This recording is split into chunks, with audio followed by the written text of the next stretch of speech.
The purge begins. Putin panics after being ousted by a Kremlin update on Russia-Ukraine conflict.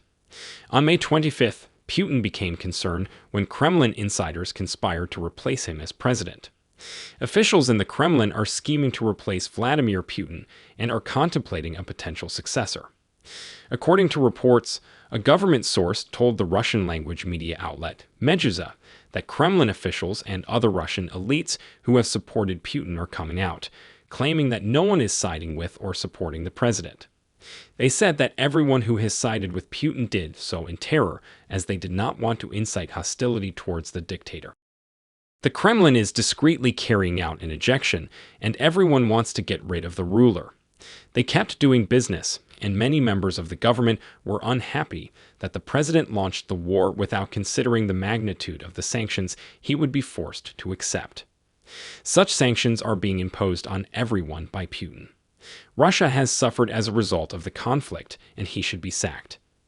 Even those of the political and military elites who favor special military operations, as the Kremlin refers to the conflict in Ukraine, are dissatisfied with the realities, according to Meduza. Senior officers in Russia's security agencies, the FSB and RU, are said to be hawks.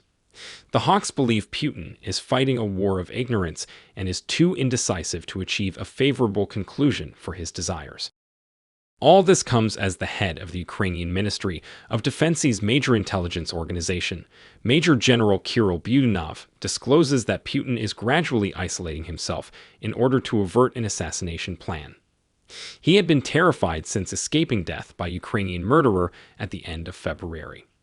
According to the war Budanov, the Russian president survived an assassination attempt in the early days of the conflict.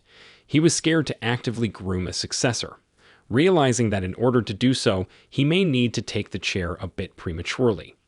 He stated that because of Putin's intentions and believes that he will govern forever, he keeps people at a distance, but the Kremlin is unwilling to let him do so. Look at the history of any tyrant from the 20th and 21st centuries. Most of the time, people die against their volition. There was also an assassination attempt on him, according to Caucasus delegates not long ago. This is classified information. Even though the attempt was a total failure, it did happen. It was around 2 months ago. Putin was horrified by the assassination tale, and it is now an even scarier story for him, as the Kremlin tries to get rid of him.